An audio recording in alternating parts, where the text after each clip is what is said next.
Good afternoon and welcome. Shh. Love that. Definitely stealing that. Welcome to our afternoon session. My name is Barham Jeffries. I'm one of the associate board members with a focus on corporates and internal coaches. I've got the pleasure of introducing the afternoon session, today called Coaching in Three Dimensions, Adapting for How Organisations Really Work. So as Sarah mentioned this morning, with the world of corporates and organisations becoming more complex, and I certainly know that myself as an internal coach, what Dr. Paul Lawrence is going to share today is some reflective practice. So Dr. Paul Lawrence has 18 years working within corporate across Europe, Asia and Australia. He's a practicing coach and also trains coaching at the Sydney Business School. So today in his talk, he'll be talking about how you can use his reflective practice to review your current approach, to redefine some areas, and also to embrace some strategies as well. We will have time for questions, but can I ask you to put your hands together for Dr. Paul Lawrence? Thank you. Thanks, Barham. I don't normally call myself Dr. Paul Lawrence, it's just Paul Lawrence. Yeah. So, yes, welcome, good day. Yeah, so here we are. What I'm going to talk about is this coaching in three dimensions model. And it is a framework for looking at coaching differently, this idea of reimagining coaching. I hope that what I'm going to do today is challenge some of the things that some of us hold dear about coaching. Not in a confrontational way, but it is about that adaptation. It is about genuinely, if you want to reimagine something and do it differently, then you have to give up some stuff. And think about some new stuff. Now the coaching, so I think where this started for me was about 8 or 9 years ago. I've been coaching for about 12 years. When I was talking to somebody who used to coach a lot and then was, you know, what people do, they move from coaching into OD and then OD into coaching, and she moved into OD. And so I thought, I'll try and sell her some coaching. And she said, we don't do that coaching stuff. Oh, you were a coach. No, I don't do that coaching stuff. Paying for that one-to-one coaching, that's the equivalent to gym membership. Because it makes the coachee feels really good. It's like a well-being thing, but it doesn't actually help us, the organisation. And part of me was a bit challenged by that, but I have to say, part of me, there was something in there, which was difficult to touch, which resonated a little bit. And I have found over the last sort of few years, increasingly, as I say, I work in Sydney, but I work in global communities, that there's a lot of coaches that are kind of going, you know what, I'm doing a bit less of this one-to-one stuff because I'm not sure I'm having a real impact on the organisation. Yeah. And I'm here, I know a lot of the people I sort of associate with are doing a lot more in the group and team space because there's this perception that they'll be able to have more of an impact on the organisation. I'm not saying that's true, but there's something going on there. So I'm going to share this framework with you. And this framework captures a lot of different theories and ideas, and I'm not going to have time today to go through all of those. But what I do want to do is give you an idea of the overall framework and hopefully some ideas of some areas where you might go and do a little bit more exploration and nudging around and learning, I suppose, developing. And I'll talk about that more at the end. So the agenda, that worked. My background is I worked a lot in organisations. All of my coaching is working with organisations. And so this whole notion of VUCA resonates. Often these acronyms are a bit naff, but I quite like the VUCA one. So what does that demand of me as a coach? Good question. What is my current approach to coaching? And I'm going to, that word has a certain meaning in the context of the model I'm going to share with you. What other approaches am I interested in exploring, and what implications does this have for my development? That's what the next hour and a half is about. So volatile. Think about the leaders we're coaching. This is pretty obvious, right? What's true today may not be true tomorrow. We get that. But actually, we often have no idea what will happen tomorrow. Or even worse, we are pretty sure about what's going to happen tomorrow, and then something else happens instead. We cannot discern the complexity piece And here I'm using language around complex adaptive systems, which differentiates between the idea of being complicated and being complex. And if you're using complex in that sense, a complex world is one in which you cannot discern simple cause and effect. And that seems to me, my own experience of working with organisations, because people have been talking about this for 20 years, right? But that's the biggest blocker, that we cannot discern simple cause and effect. It means we cannot be certain, and it means we have to relinquish this idea of control. And that's something, again, that idea is not new, but it still really prevails in organisations. And I think it still will. It'll take a long time to crack that, right? Because if I go to the board, if I'm a CEO and you start telling me this stuff, what am I supposed to go to the board next time and say, yeah, what are your results going to be like next quarter? Who knows? The world is a complex, uncertain place. But it will emerge, don't worry. Yeah? So it's very hard to give up this notion of control. And it's ambiguous. Again, this is another one. What's true for you may not be true for me. Yeah? A lot of the kind of way organisations work is it really privileges the perspective from above. Some organisations, there are organisations out there whose leaders recognise that my view, however much data I've got, however secure it feels, is not the only perspective on this organisation. So that's the context in which we're operating. This is the coaching in 3 dimensions model. So the 3 dimensions are the approach we take, traditional, dialogic or systemic, and I'm going to give you a sense of what those mean. The work that we do. Do we restrict ourselves one-to-one, group and team, organisational, and have a think about your development? And I'm going to start with development. Competence, capability and perspective. My own view around... So before I start I should say, because what I'm about to say might be heard as our Paul's kind of trashing the idea of coaching competencies, you know, the coaching frameworks. Because we've all got them. The ICF's got the competency framework, AMCC's got them, AC's got them. I'm not trashing the idea of coaching competencies, because they're really important. I've got my own PCC and I've got the AC equivalent of the MCC. So I put work into those things. But what I am saying is, whilst they're important, they are not enough. They're not enough. And if, this is just my own personal view, if we get too attached to the competencies as being the only area in which we need to develop, that can be counterproductive. I'm not asking you to agree with it, but that's my own view, and I want to share that with you. That's Ralph Stacey. Ralph Stacey doesn't do a lot of stuff in the coaching space per se, but he writes a lot in the OD space. And if you're interested in exploring some of these ideas around complexity, he's a really good bloke to go and have a read around. So what he's saying here is the more expert you are, the greater risk that you don't actually question what you're doing.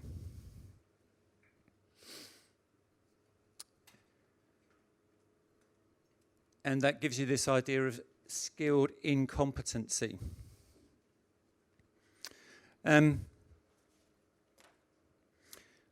So the premise here is what makes a good coach changes.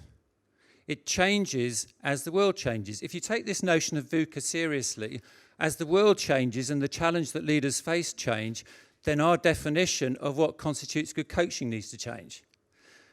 And the way we are as an industry right now is we tend to come and review these competencies every 5 or 6 years. All the coaching associations, we come and review them every 5 and 6 years. We're going to have to find ways of being much more dynamic about that the faster the world changes. But even more than that, what constitutes a good coach changes based on the context in which I'm coaching. Different scenarios will demand different things of me as a coach. And to try and capture that complexity in one set of competencies, I would suggest is unrealistic. That's not to say competencies are not useful. It's about the extent to which you're attached or potentially over-attached. And if you're over-attached to them and you see that is what coaching is, then there's a risk that you become a skilled incompetent. Really good paper on this subject by Tatiana Bachkarova, who works over at Oxford Brookes. There's a lovely all these references I can give you. Following the rules helps us move from novice to competent. So her view is coaching competencies are really good. They really help you move from the novice piece to the I know what I'm doing piece. But to go further than that requires going beyond the rules. Rational tools techniques can't cope with the unpredictable, the ambiguous, the multiple contexts in which we coach. And reliance on competency frameworks oversimplifies practice and stultifies creativity. There's a real parallel here between the coaching world and the leadership world. A lot of organisations have leadership development frameworks and teach people the 12 competencies of being a leader. Yeah? But that's not necessarily going to help a leader. A leadership, to a great extent, when you work in complexity, is intuitive. And I'm suggesting the same thing's true about coaching. So that's the model. So if competence is important, right? The competency frameworks are important, but they're not enough, then what else do we need to think about? First up, capability. Again, this is Ralph again. And the way he's defining capability is around practical knowledge. This kind of intuitively makes sense, right? What it's saying is the more you coach, the more context in which you gain experience, then the more capable you will become. As long as you reflect on that experience. Because we possibly all know coaches who might have been coaching for 10 years, but we're not terribly impressed necessarily at the way that they coach, whereas some we're really impressed. So it's having that practical experience and making the time to reflect on that experience, which is why why a lot of people go on about how important supervision is. So it's the experience and the reflecting on it. I think what also sits in here is just knowledge and learning.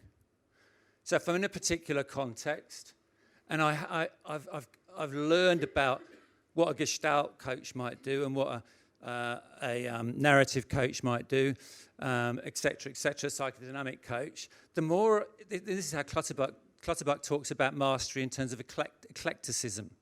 So the more knowledge I have, then the more options I have to bring to that particular context.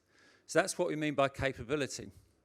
Now it gets to the really interesting one. Oh, the other thing I wanted to say, you sometimes hear, because I work in an academic context sometimes, and in other times I don't. I do a lot of coaching that's got completely outside of the academic relationship. And you do hear sometimes this thing that says, you know, all these people that have got coaching accreditations and haven't been to university, they haven't got enough knowledge about coaching. And then you hear the folks who haven't been to university to do coaching will say, yeah, they've got all this knowledge, but they don't know how to coach.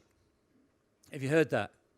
Yeah. Well, this is saying it's not either or, it's both. Both are valuable. But perspective is the one that I want to focus on because it's really interesting in this context. Ask yourself in your own coaching, what perspective do you take? What perspective do you take on the issue that is being presented to you by the coachee in the room? Assume this is a one-to-one conversation. What perspective do you take? Because the evidence, such as it is, suggests that most of us absolutely focus on that other individual, their thoughts and feelings. Yep, that's how we're hearing them. Another perspective is actually about focusing on the individual in the context of their immediate system, like the team in which they're operating. So I went this morning to the team coaching. Who went to the team coaching thing this morning? Yeah. So it's that notion of systemic about I'm listening to you, but as I'm listening to you, I'm very conscious and curious about what's happening in your team. Because what's happening in your team may be the thing that's really, your issue may be emerging from the relationship that you have with the people in the team. And if I take an even higher perspective, then I'm focusing on the broader system. So what's happening here is an impact and a consequence of all this complexity that's happening in the system. So now I want to try and bring that to life a bit. Real scenario. This is about, I don't know, I always say 8 or 9 years ago, but this is quite a long time ago. And I was coaching someone, and their phone went off. Their phone went off in the middle of a coaching session, which is pretty rude, right? And so, I don't know why I said it, because I regretted it, but I said, do you want me to leave the room? And he said, yes. So... So, all right. So I went and left the room, and I was still standing there 20 minutes later. Yeah? By which time I was actually getting quite cross. But now, what perspective did I take on that? There was a bit of this going on. I was actually getting quite cross. This is my head's telling me this is a sign of disrespect. Notice I'm focusing on the one-to-one relationship. Should I be getting cross here? Yeah, because this is not how he should be behaving. Notice the should, right? That's a perspective, and it's a perspective on the one-to-one relationship. It's about me feeling disrespected. However, do I rise above that? And this is in the moment stuff. This isn't intellectual. This is about how do you think in the moment. Is the place I go to actually a place of non-upset? What's the opposite of upsetness? Serenity. That's a lovely word, serenity. I've got the word serenity written on my fridge, which tells you something about me. But so do I rise above it? Do I notice I've got my values going on here, I've got your values going on here, and am I noticing the difference? My perspective has gone up a bit.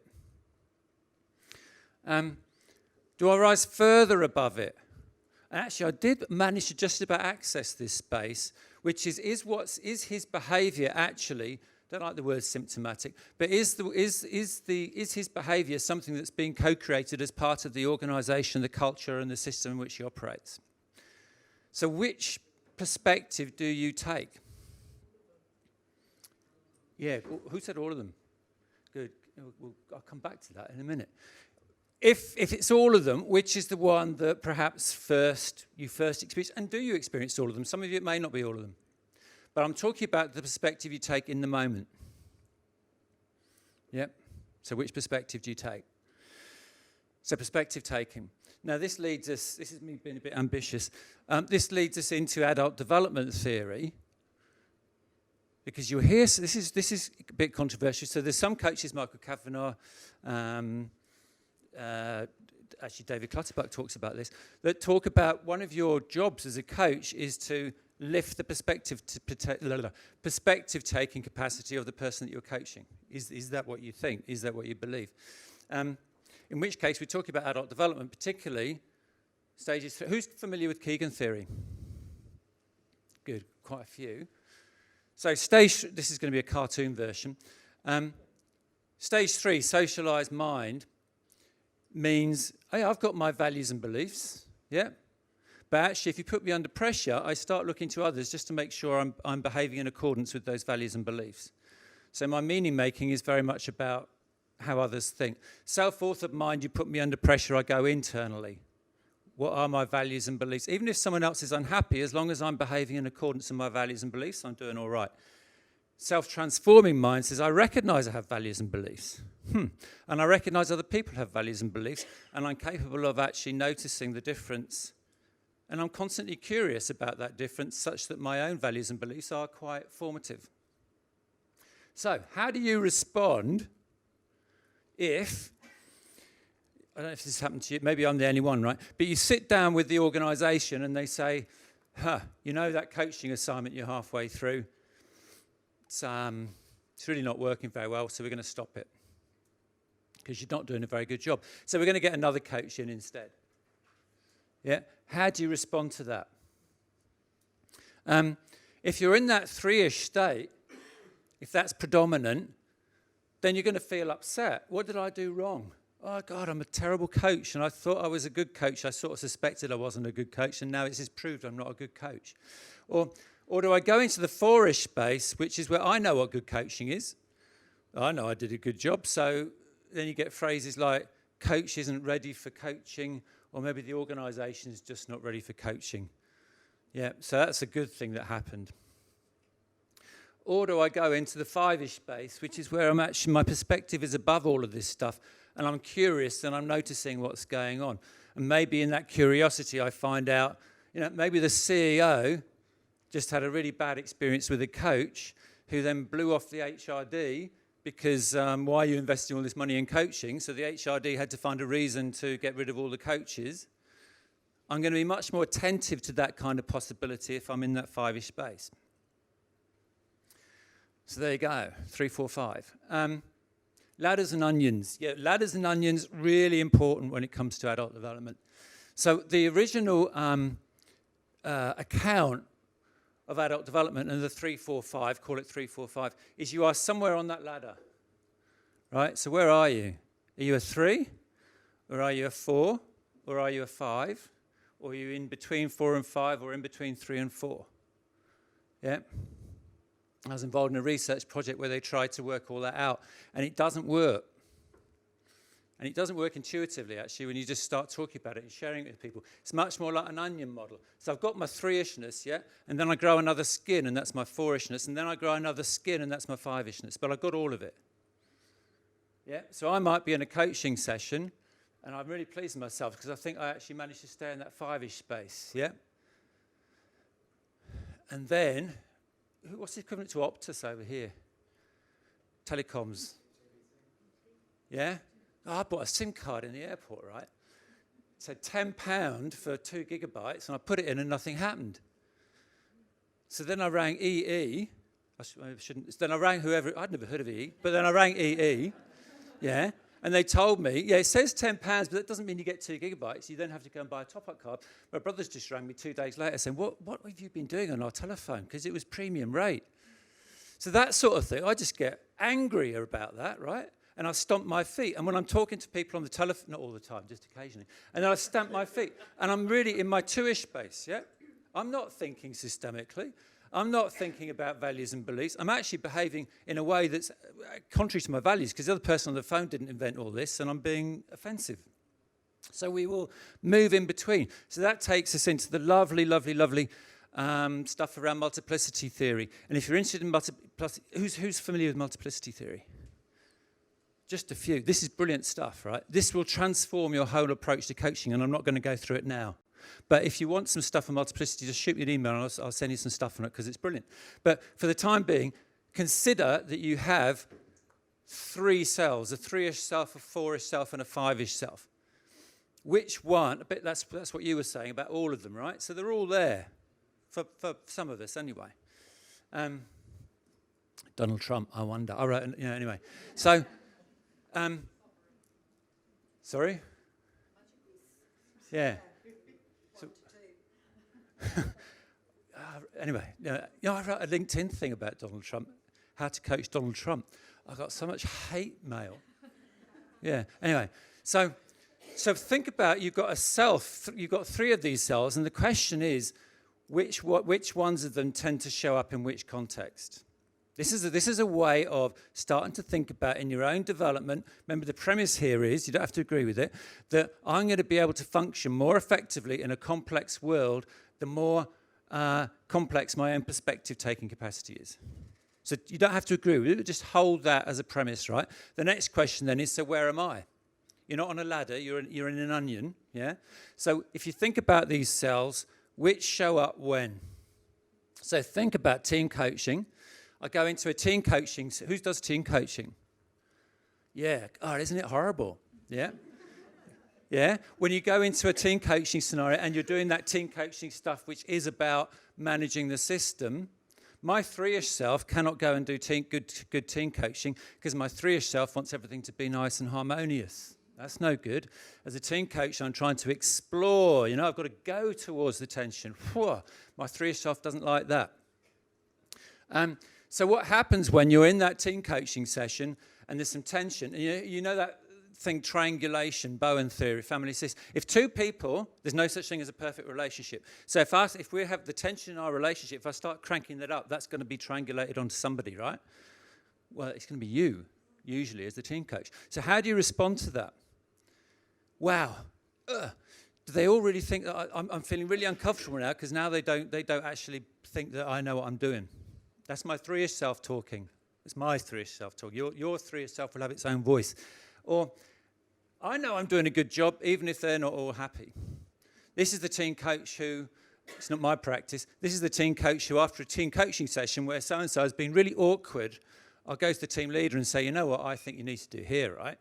You need to get her off your team. That's the 4-ish self talking. Yeah? Because I've got a very clear idea about the way that people in this team should be behaving. Or the self-transforming self. Oh, wow, this is hard, right? My five-ish self is in charge, then I'm in a happier place because I'm able actually to notice what's going on for me, notice what's going on for them, call it out, and let's all have a talk about it.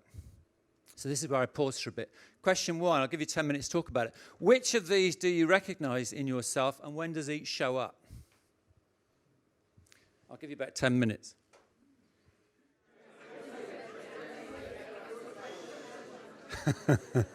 That was really cool. Somebody just went shush there and it all stopped.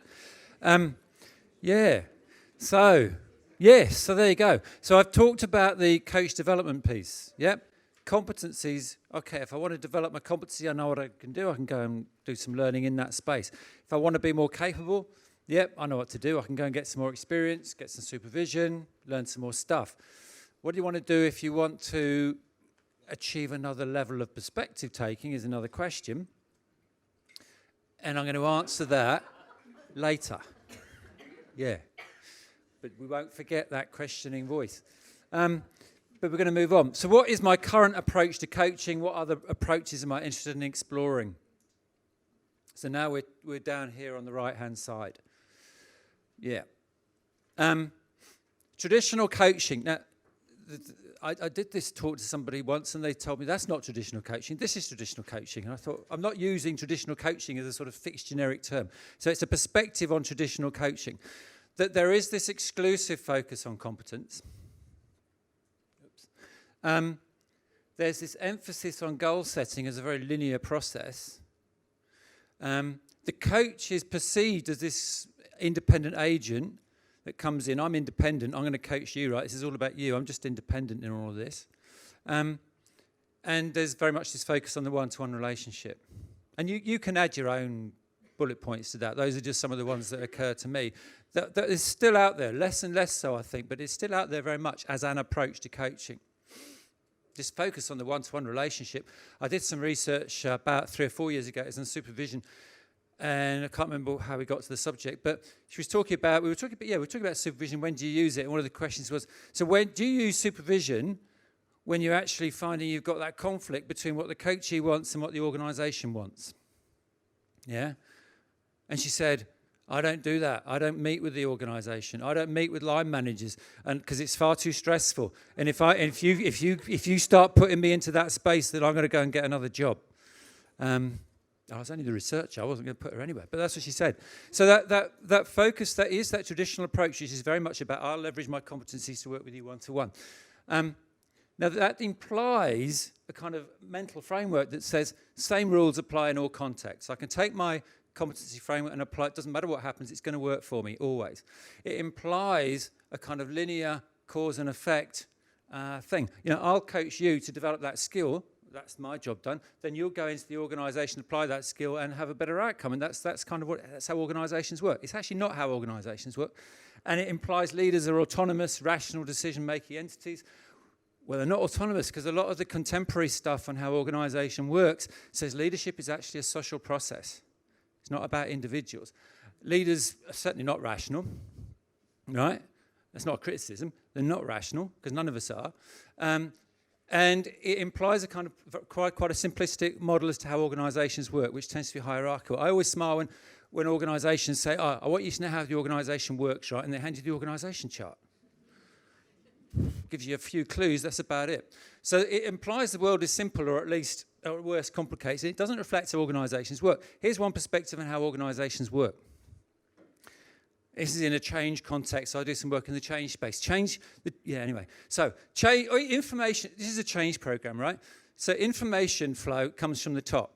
Because from a very well-intended leadership who've got all this data, right? All this data, and they know what needs to happen next. And so they come and tell you, everybody, what needs to happen next. What happens next, what's supposed to happen next, is you're overwhelmed by the logic of my argument and you go and do that thing. Yeah? That's not what typically happens. Because what happens is individuals, they have a different view of the world, right? If I'm sitting in a bank and I work on a call center and I'm getting calls from people all day, every day, I have a very strong perspective on how the world works. And if you don't take that into account, then what you're telling me isn't going to make sense. So what I'm going to do is I'm going to question it. which is actually quite a normal thing to do, right? But that questioning tends to get heard as you didn't understand or you're being resistant. This lovely phrase, resistance to change. How subjective is that, right? So you're resistant. Now, but by the time I've tried this 3 or 4 times and nobody's listening, my question becomes quite assertive. And then that just reinforces the idea that I'm resistant to change. And you get all these things about frozen middle management. Frozen middle management, there's lots of metaphors. Yeah? But that's what happens. And so leaders then repeat the same message. There's this academic article that says, by Jeannie Duck, I remember the name, but it says, if you have to repeat as a leader the same message 57 times, you're doing a good job, because that's often how long it takes for people to actually comply. 57 sounds a lot to me, because if I'm sitting there asking questions, I'm not going to ask that question 57 times, because that's a career-limiting move, usually. So what happens then is not necessarily that the organisation goes and does this thing. What they do is they go and chat to people that they trust. What was the conversation this morning? Psychological safety, right? Really important. So they'll go and have the conversation with people that they trust. What sense do you make of that? It's a social process. And so out of that conversation will emerge a story about what's just happened, which is as real as any other story. It's just as real as the story up here, right? So you'll get all these stories in what I think it was, called shadow system. Coalitions get formed, because it's not like the whole organisation does this. So the call centre people are having their conversation. The people in retail sales are having their conversation. The IT people are having their conversations. So you get these coalitions formed. And then you get these fault lines emerge where the stories are different and not compatible. So those are organisation fault lines. And then someone else delivers another top-down message. And what do you think happens then? That's how organisations work, or at least it's a perspective on how organisations work. What service are we doing to that organisation if we go in and we're doing this one-to-one coaching with someone that says, I'm up here, by the way. My organisation isn't doing what it says what I want it to do. Okay, well, let's focus on your influencing skills. Or let's focus on your presentation skills. Am I really doing that organisation a favour? I'd argue not. And and I do think that's how organisations work. It's a complex system. So how am I as a coach going to operate? Right? Now, one piece of research is about 3 or 4 years ago. I went and interviewed 50 leaders around the world. Half of them were CEOs. The other half weren't CEOs, but they were working in some really amazing, complex spaces. There's this really brilliant story, which I haven't got time for now, but this person who was working in this Aboriginal community out of north of Alice Springs. Some really amazing stories about what federal were doing versus what was going on locally. Very good example of how not to do a kind of top-down linear approach. But anyway, what I was interested in is don't tell me about all the where change didn't work. Tell me about some examples where change did work, and why did it work? Yeah? And what they said was, what came out of it was 3 themes. One was dialogue. Dialogue. I'm going to define dialogue, because I say dialogue. I don't know if it's happening at the moment. But you say dialogue and people go, dialogue, conversation. I'm using dialogue in a very particular way. I'm using dialogue in a way that says you cannot do dialogue. Pure dialogue is impossible.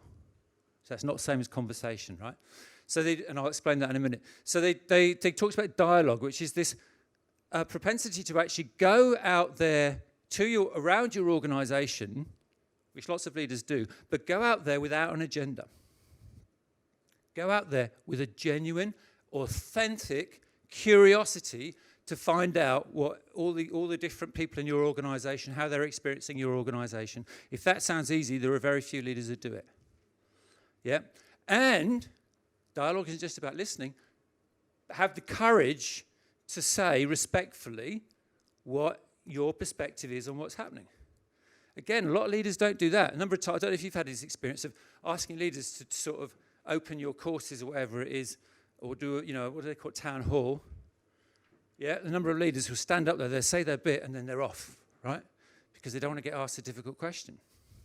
Have the courage in your perspective. And it's easy to have the courage in your perspective as long as you're not trying to sell somebody the truth. You're explaining your perspective and you're curious about the other's perspective, and that's kind of what dialogue is, and it sounds simple and it's not. And the other thing that leaders do is they think about the organisation as a system, hesitate to use that word, but they recognise that this is how change happens and it's going on all over the place, and power plays a part. And positional power, the hierarchy, is just a part of that. There's lots of lovely stories about how one organisation, they were going, what's it called when you don't have offices anymore? Open plan. It went totally open plan, except for the three most important traders. CEO went open plan, so did the exec team, but the 3 traders didn't, because they said, you make me go open plan, I'm taking all my customers somewhere else. So there's lots of different forms of power. So that's how change really works.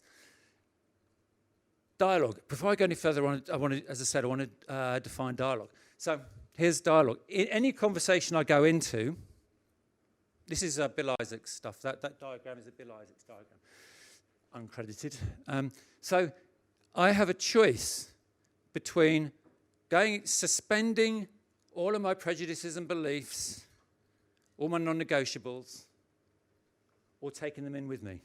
Yeah? And in this language, that means I'm defending. There's something I'm defending here.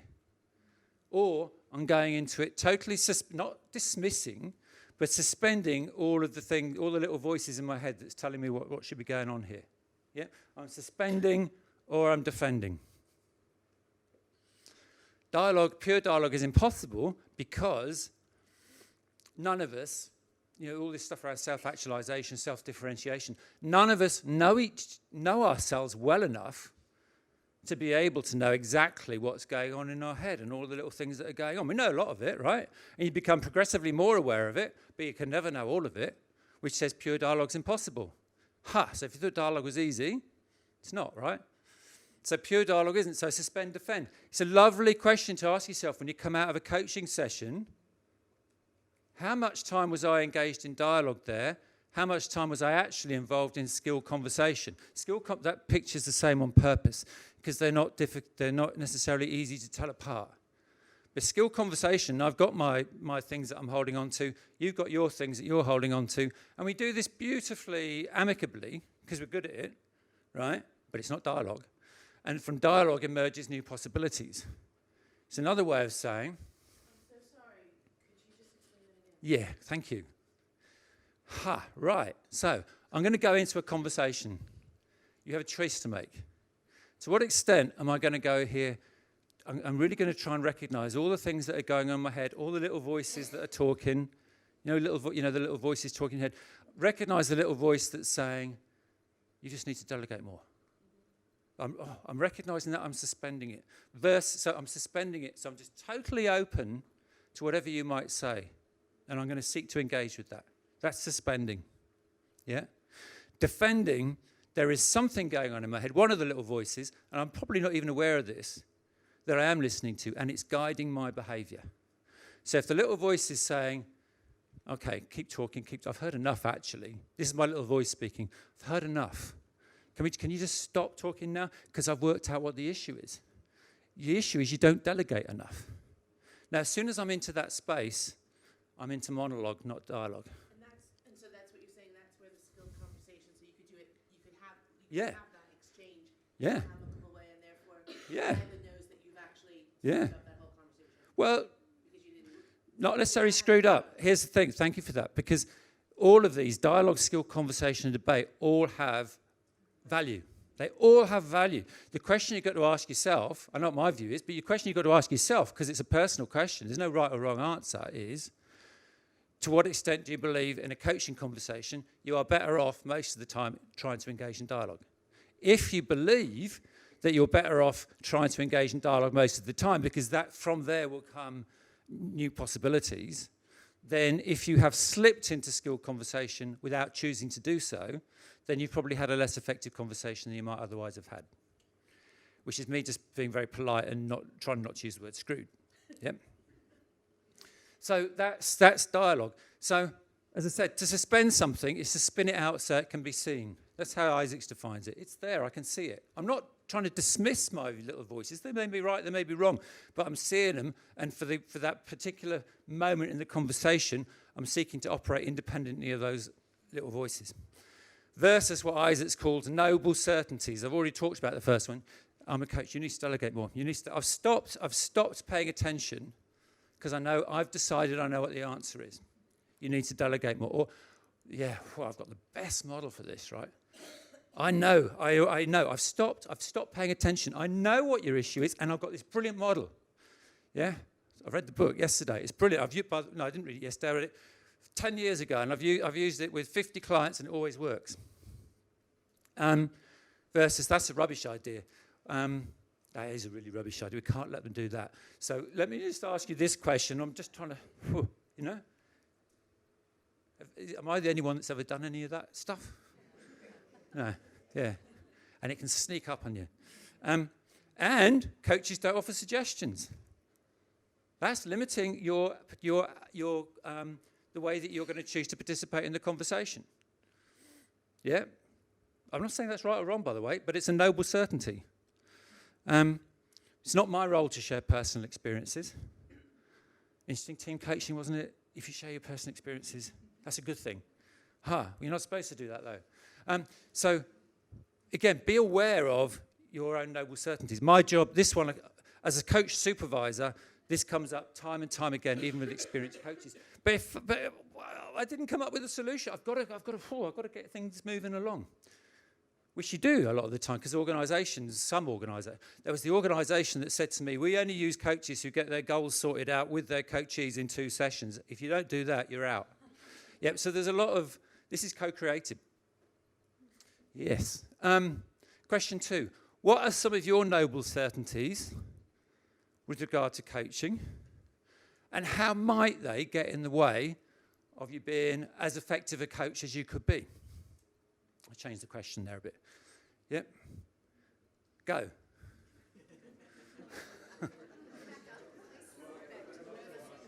Sorry? That one. Yeah.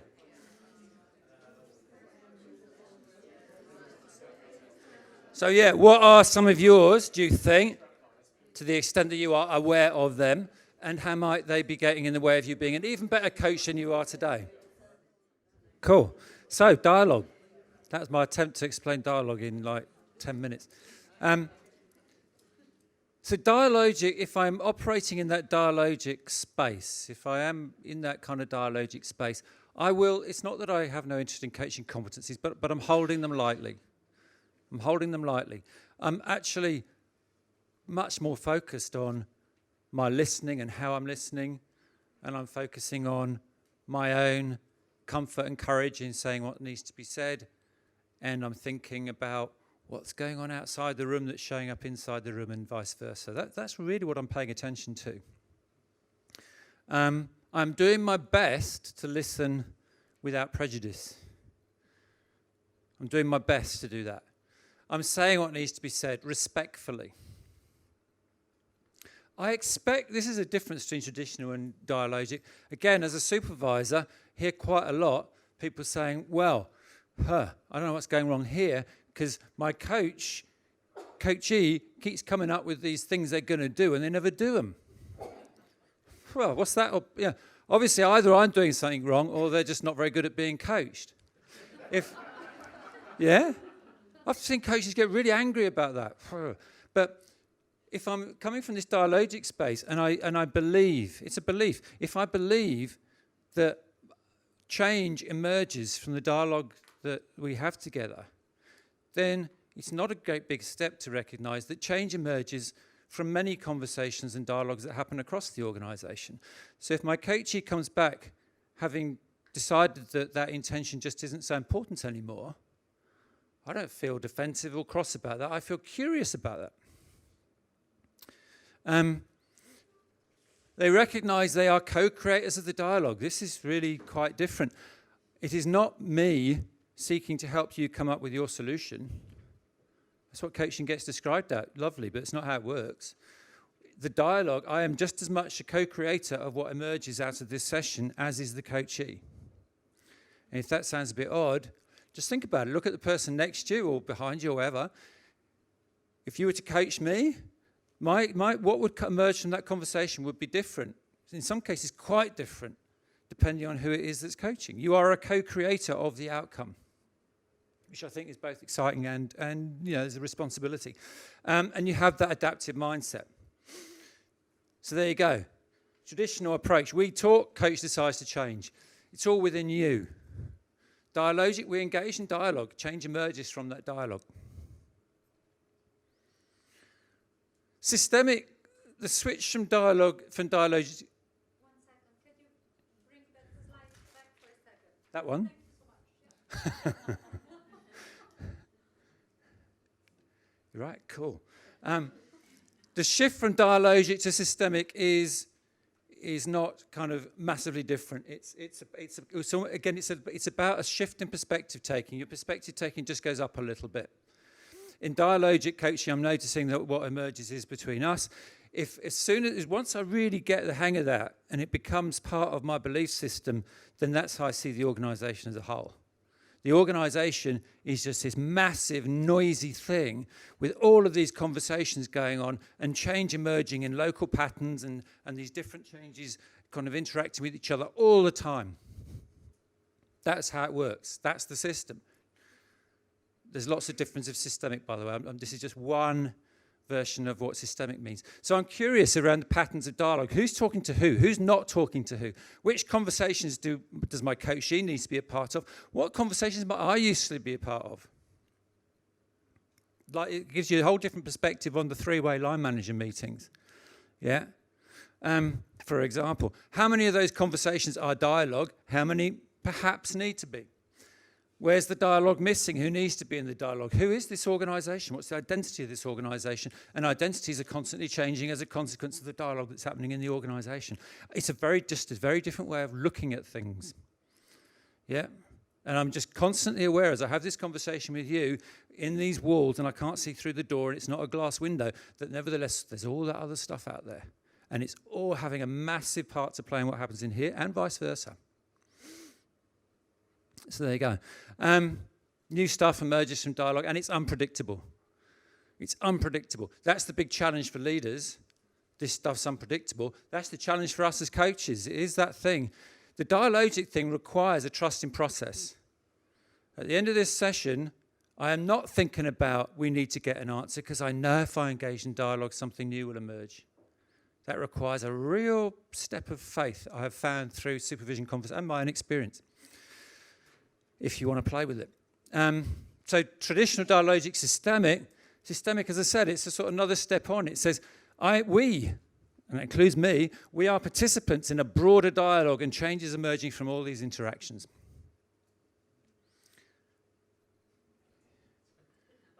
Yep, cool. There you go. So I've done coach development, I've done coaching approach. I'm not going to spend too long on coaching practice just because of time, but the point being, is this one with the arrows? Oh yeah, good. So my perspective particularly is going to play a big part in determining what approach I take. Does that make sense? Because if I do think about, remember, this isn't an intellectual, I'll do this on Tuesday, but not on Wednesday. This is how I think. And if I'm thinking at that systemic level, I'm almost inevitably going to find myself starting to play in this space here. Yeah? And my approach is very much going to determine how I show up and what sort of stuff I want to do. I spoke about that person before who said, I just don't want to talk to anybody other than the person I'm coaching. They're unlikely to step outside of the individual coaching space. I mean, they're never going to step into a team coaching space as defined this morning. So yeah, and then we look at team coaching, and here I am repeating some of the stuff from this morning. Team coaching, I've done some research on team coaching a couple of years ago where I spoke to others. There's 60 team coaches who between them, average, had done like 8 years of team coaching. But what they were describing in terms of what they did was massively different. Because some of them were doing what I would call, and I'm not necessarily right, but I would call it facilitation.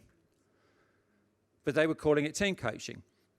Maybe, you can call it what you like, right? But through the lens of my own practice model, that was facilitation.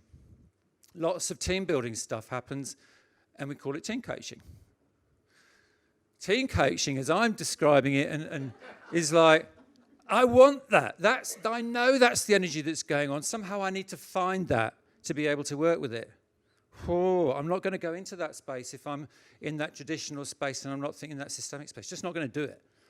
Yeah. So then, back to the question. All right, so how do we access those different perspectives? You think about capability perspective. New capability, relatively straightforward. I did that again. New capability is acquired through experience and reflection on the experience.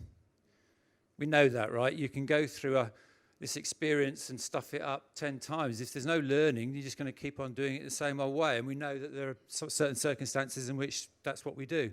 So that's hence the value of supervision, or one of the values of supervision.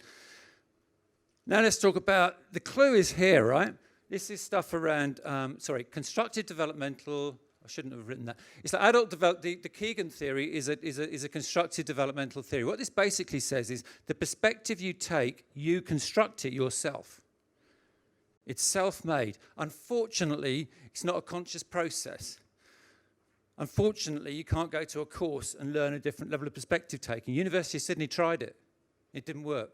They did a whole before and after stuff around what levels you're at. It doesn't work. It's an unconscious process.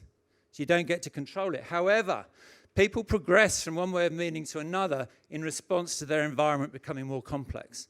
So that says, if you want to access a different level of perspective taking, go and stick yourself in an environment where your current way of thinking isn't going to serve you well. Ooh. Yeah? Yeah? That's not saying go and jump off a cliff, but it's saying, what is it saying? It's saying, I can't think of a lovely, beautiful metaphor for stepping outside your comfort zone, but it's saying go somewhere where you feel uncomfortable, but you don't feel frozen. Yeah? Team coaching, I think, is a beautiful example. Yeah? I'm going to do it. I'm going to do it. I'm going to have a go. But how can you make that safe? Yeah? For yourself. I'm not talking about everybody else in the room. I'm talking about for you. Number one, do it with somebody else. Co-coach. Number two, absolutely essential, I would have said, despite the research, get yourself a supervisor. So that's how you do it. You step into an uncomfortable space. And you make sure that you put the processes in place to reflect upon that experience. Okay, right, so that was it.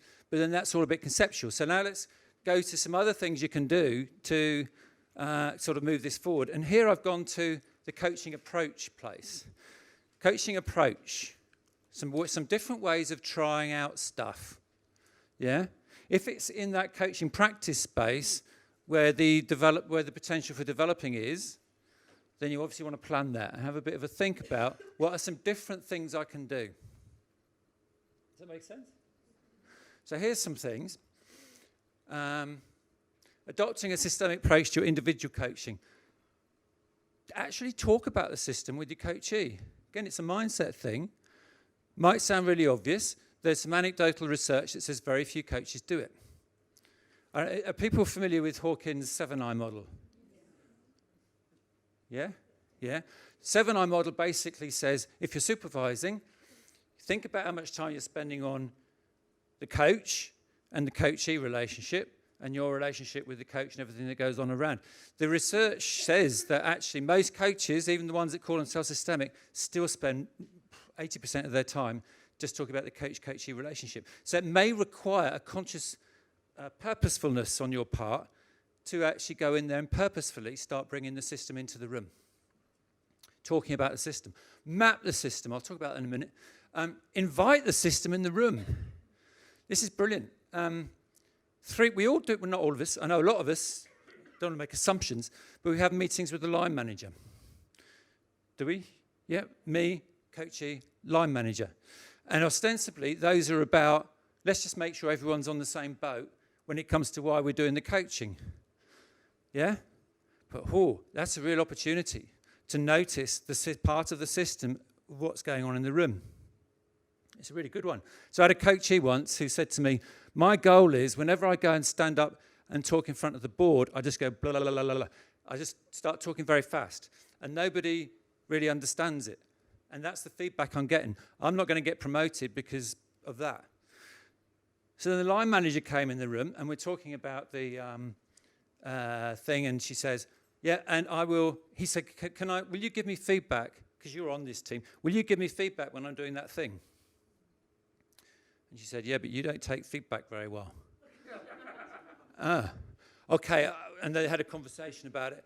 And then they came to an agreement that when he did that thing, that she would give him feedback. Yeah?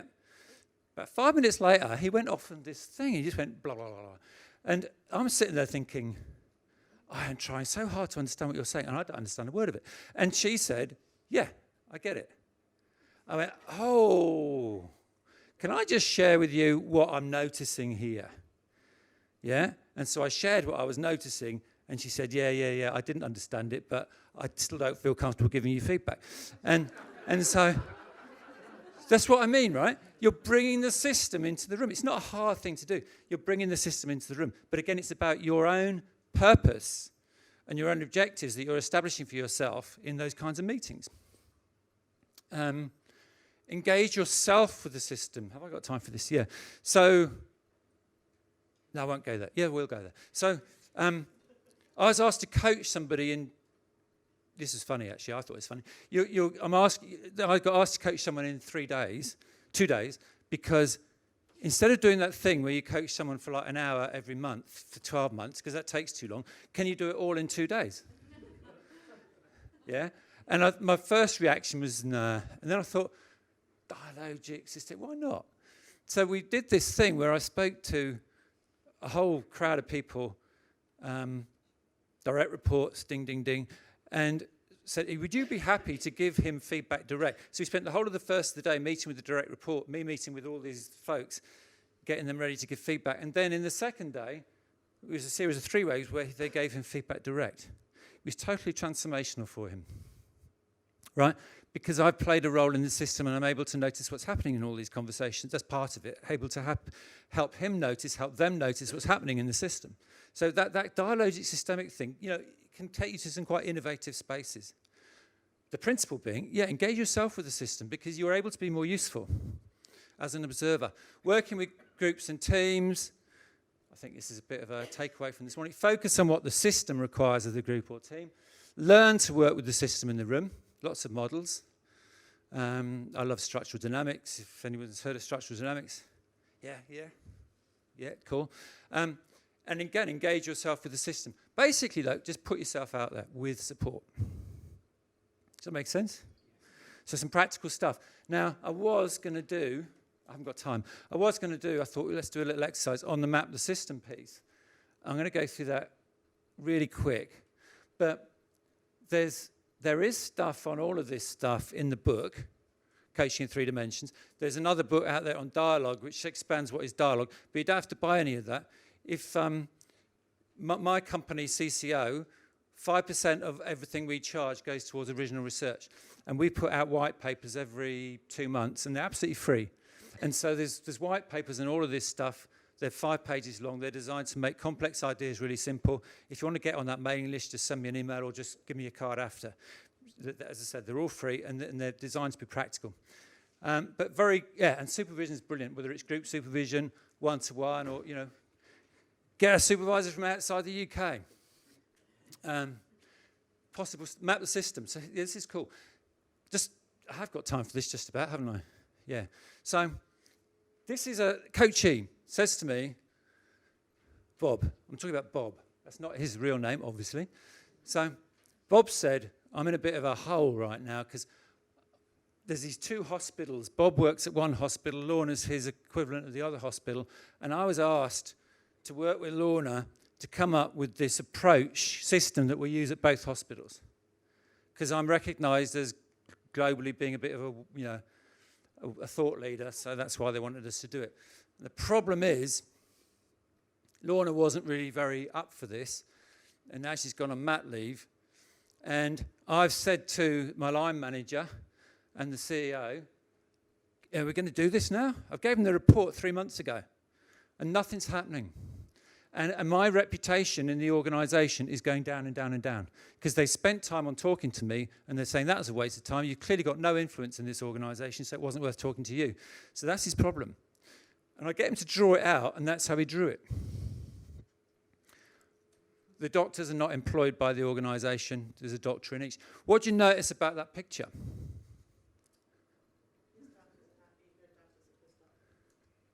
Yep.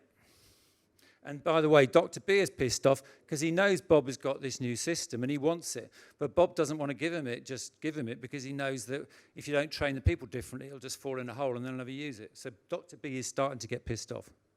What else do you notice about it?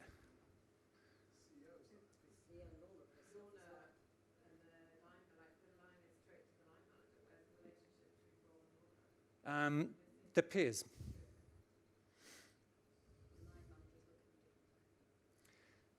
Yeah, that was, there's actually no, well, maybe there is, yeah. What else? There's another thing that I really want you to call out here.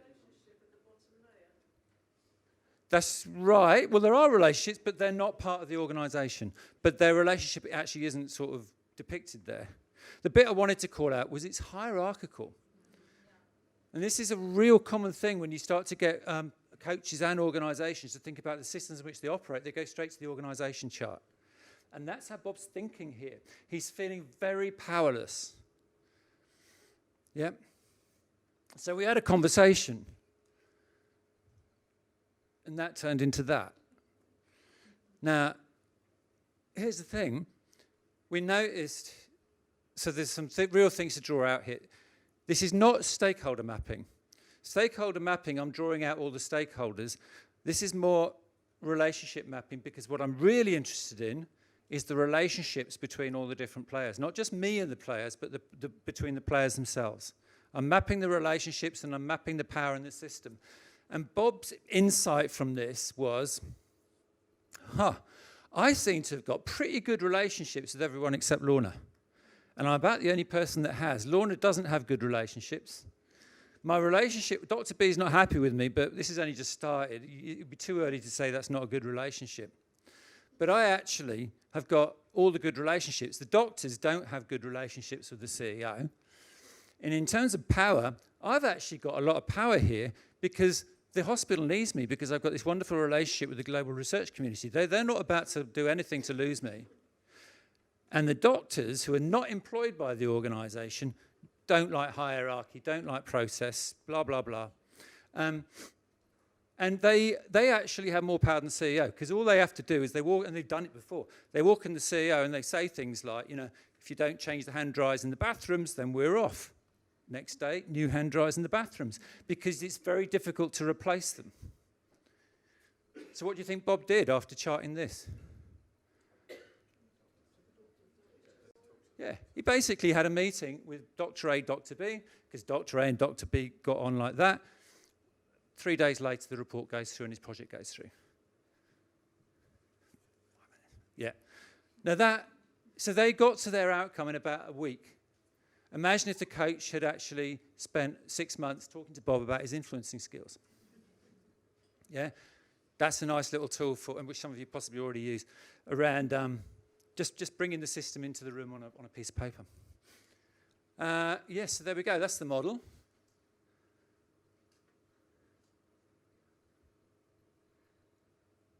Can we have an extra 5 minutes? Yeah. So I'll give you 5 minutes, because I do want to just create that reflective space. Just have a little think about which of these questions or those that sort of catch your eye, with the idea of taking away some sort of insight or intention away from today. Starting now. I tend to throw questions back, so, Yeah. Yes, mine is not so much a question, it's an observation. Oh, good. As an internal coach, you do bring the system into the conversation because you are internal. So whether you like it or not, you've also got to be aware that you are part of the system. Therefore, as a coach, you also bring the system into the coaching partnership. That was just a reflection, I guess. Lovely. Thank you. And there was a question back there. You mentioned the importance of perspective. Do you have any suggestions when you're operating as a team of coaches within a system of how you can build up that shared perspective amongst you as coaches, how to exchange information about your perspective so that you can raise the overall level of insight? Yeah, well, the simple answer is just do it, right? But that sounds simpler than it is. So personally, my little company, we go and do coaching in organisations where there's other coaches working. And one of the ways we really try to add value, and it's not about us getting business, is saying to the client, you know, you have got this wonderful opportunity to get this perspective, and it's a perspective that you probably don't have access to. So what are you doing in terms of leveraging that? And we're very happy to work with coaches from other organisations to do it. Whether the other coaches are or not is up to them. But if they're not, then I query the extent to which they're coming at it from a systemic perspective. In terms of the kind of coaches that we use in our assignments, we say to them up front, if you're going to work with us, then that's something that you'll be really keen to do. You'll want to, you have that hunger to go and work with other coaches, because the other coach's perspective is going to help you in your work, not only the client. So we don't pay extra for that. We just assume that you're going to want to engage in those conversations. So, just do it. And maybe use some theoretical frameworks that kind of stimulate the conversation. Thank you. Two questions, really. First one is around confidentiality, because my perspective is that it has to be much broader. And then the second one, if we have time, was just about structural dynamics and how does that sort of fit in here? Because I didn't quite get that. Okay, cool. I'm glad you mentioned confidentiality, because sometimes on that traditional coaching slide, there's a lot of coaches that I know who, the confidentiality thing is, I don't talk about what happens in the one-to-one relationship. So if the organisation goes and asks them a question, they say, please don't come to me, go and talk to the coachee. I'm not going to criticise that. We've all got our own different practice models. But personally, I find more beneficial is contracting for confidentiality. Because if I talk to a coachee, 9 times out of 10, I say, is there anything that we've talked about that you're not happy for me to talk to anybody else? Usually, I'd say in the majority of cases, they say, look, you can talk about anything, except there's this one thing I don't want you to talk about. The rest of it you're free to talk about. Now, what that enables me then is to have those conversations, and I think that's a useful thing to do. But again, there's some real personal practice model stuff in all of this. Does that answer that question? And I'm sure everybody else has got their own answers. I'm not trying to say what the right answer is. The piece around structural dynamics was, and I did sort of flit over that a little bit, is one of the things, if you, like the Hawkins 5 C's model, for example, but most coaching models, most team coaching models include the role of the team coach in having the capacity to work with the system in the room. Yeah, pretty much all of them. Not all of them, actually. I think there's Hackman and Wagman and a couple of others that say you shouldn't even have to go there. Don't go there unless you absolutely have to, because if you sort out the mission and the purpose and the stakeholder stuff, then magically the kind of relationships kind of work themselves out, which is a lovely theory, which sometimes actually does play out, but sometimes it doesn't. So the question then is, how are you going to work? What kind of models and frameworks are you going to work with in that space? And then there's lots of them. The reason I like structural dynamics is it's a nice, simple language that you can teach the team such that the team can actually own its own management of its dynamics, which is different to me coming in with a beautiful model around, psychodynamic model around how teams work, but the team only has access to that so long as I'm in the room. What I love about structural dynamics is it's a simpler language you can teach the team, and actually you can slowly withdraw, and you're enabling them. You're giving them a nice, simple language to manage their own dynamics. And I'm sure there are other tools that do that too. Yeah. Yeah. What I would say is we're going into a break, so if you have any questions, Paul, are you about to? I'm around, yeah. The other thing I was going to say, yeah, with the white paper stuff, there's loads of stuff. Just send me an email or drop me a LinkedIn or just give me a business card and I'll stick you on the